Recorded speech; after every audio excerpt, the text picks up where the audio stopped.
Hello students, आज हम account के टॉपिक में एक नया टॉपिक लेके आए, लेखांकन की विधियां। ठीक है, यानी जब हम अकाउंट तैयार करते हैं तो कौन से मेथड को अप्लाई करते हैं, कौन सा सिस्टम लेते हैं, वो देखिए। पहला है अर्जन के आधार पर। इसका वर्गीकरण है 3 आधार पर किया गया है। अर्जन के आधार पर, उत्पत्ति के आधार पर और पूर्णता के आधार पर। अर्जन के आधार पर इसका वर्गीकरण 2 आधार है। एक तो है रोकड़ आधार और दूसरा है उपार्जन आधार। दूसरा क्या है? उपार्जन आधार। ठीक है, जिसको इंग्लिश में बोलते हैं एक्रूअल सिस्टम।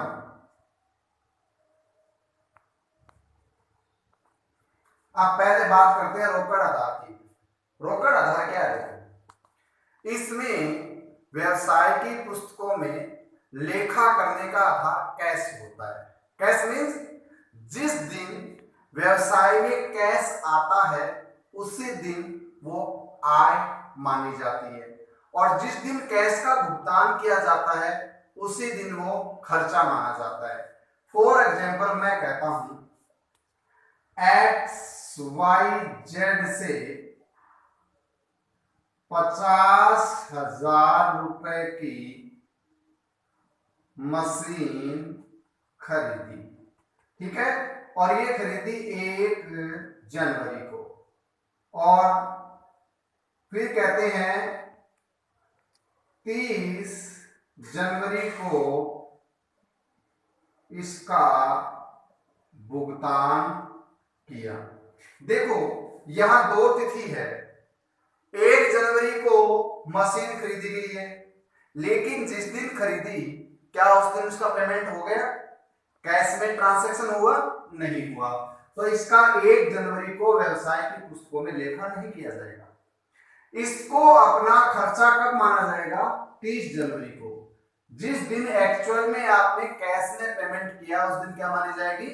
आपका खर्चा माना जाएगा। इसी प्रकार इनकम की ले सकते हैं हम।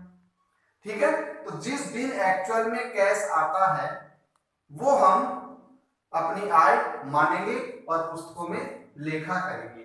ये रोकड़ आधार है। लेकिन रोकड़ आधार के आधार पर अगर कोई बिजनेसमैन अपने लेन देनों का लेखा करे तो वह वर्ष के अंत में सही प्रॉफिट और लॉस ज्ञात नहीं कर सकता। क्यों नहीं कर सकता? क्योंकि बिजनेस में रोकड़ के साथ साथ उधार के लेन देन भी होते हैं, और उधार के लेन देनों को जब पुस्तकों में दर्ज नहीं किया जाएगा तो क्या वर्ष के अंत में प्रॉफिट और लॉस आएगा? एक्चुअल होगा? नहीं होगा। इसलिए रोकड़ आधार है वो ज्यादा उपयुक्त नहीं है, लेकिन कुछ संस्थाओं के लिए उपयुक्त भी है। जैसे हम बोलते हैं गैर अलाभकारी संस्थाएं, जो आप 12th में टॉपिक है। ठीक है, आया समझ में? कुछ संस्थाएं ऐसी है जिनका उद्देश्य लाभ कमाना नहीं होता और उनके ट्रांसैक्शन उधार में भी नहीं होते, उनके ट्रांसैक्शन कैश में ही होते हैं। उनके लिए ये उपयुक्त है। कहोगे सर ऐसी कौन संस्थाएं हैं? जैसे हॉस्पिटल है, वहां पर कैश के ट्रांसैक्शन नहीं होते, उधार के नहीं होते। क्लब है, लाइब्रेरी है, ठीक है, स्कूल है, यहां पर क्या है? ट्रांसैक्शन उधार में नहीं होते।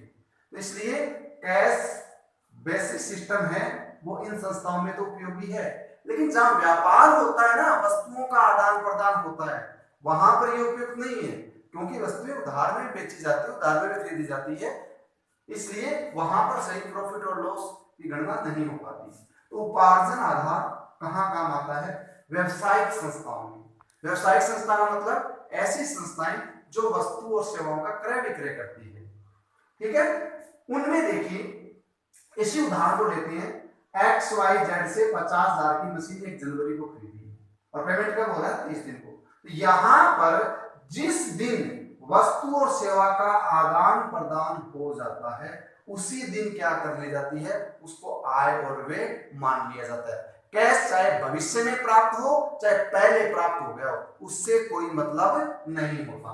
देखो यहाँ मशीन 1 जनवरी को खरीदी है, तो 1 जनवरी को मशीन खरीदी है ना, तो व्यवसाय का दायित्व उत्पन्न हो गया। 1 जनवरी पेमेंट करना है उसको, तो उसी दिन उसको क्या मान लिया गया, अपना खर्चा मान लिया गया।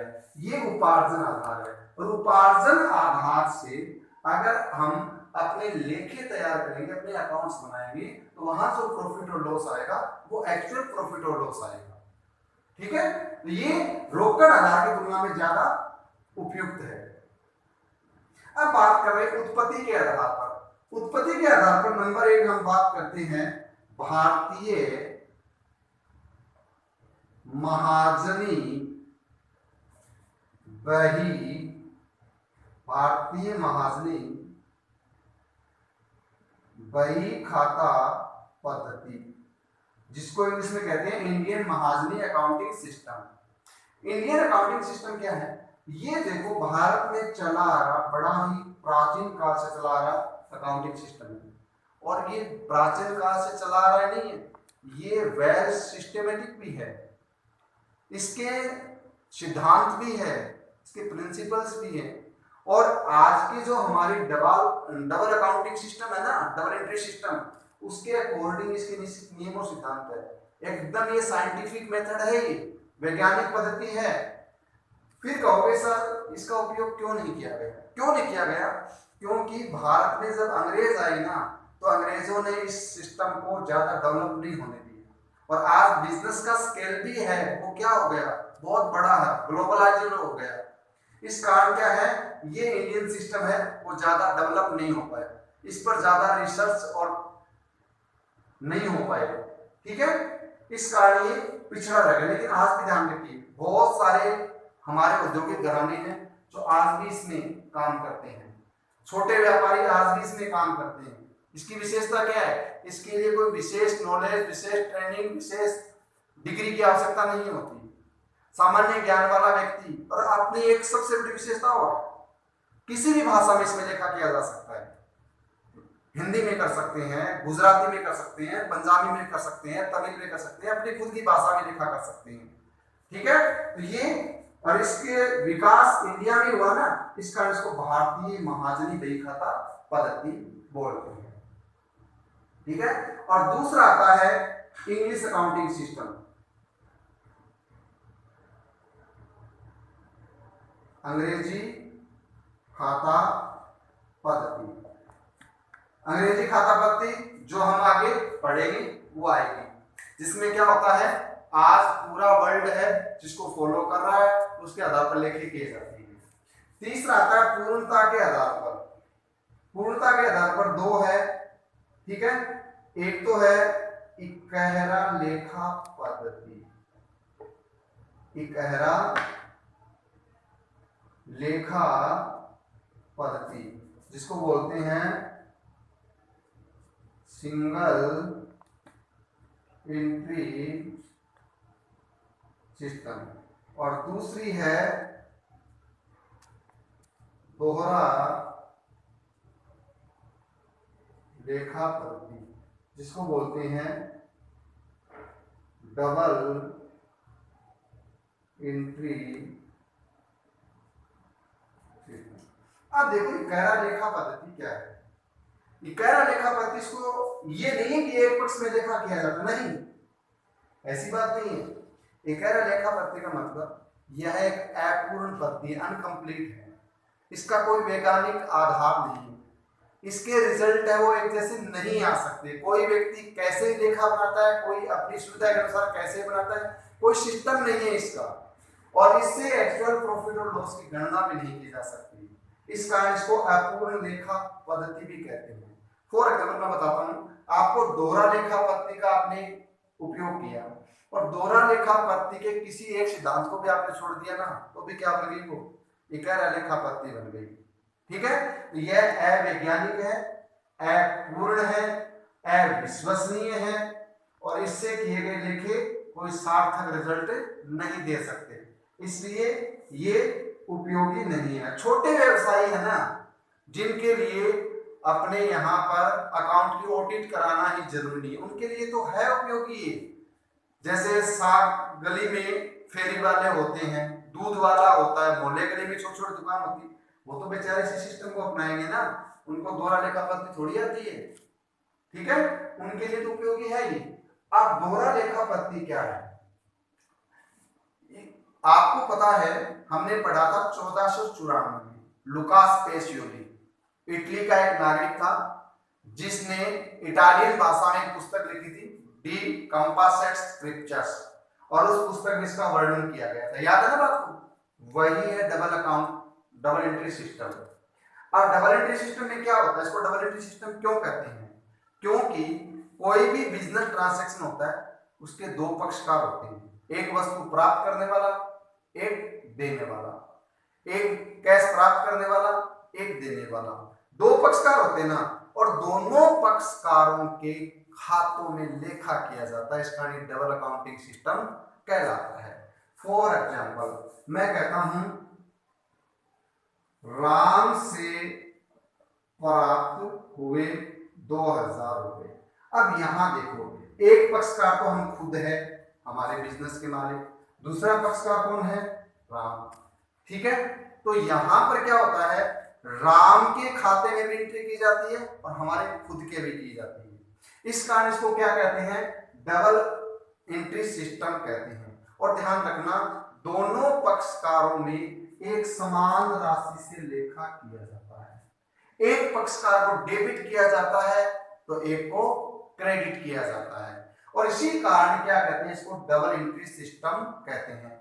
और समान राशि से लेखा होने के कारण क्या है पता है आपको? हमारी ट्रायल बैलेंस का टोटल मैच करता है।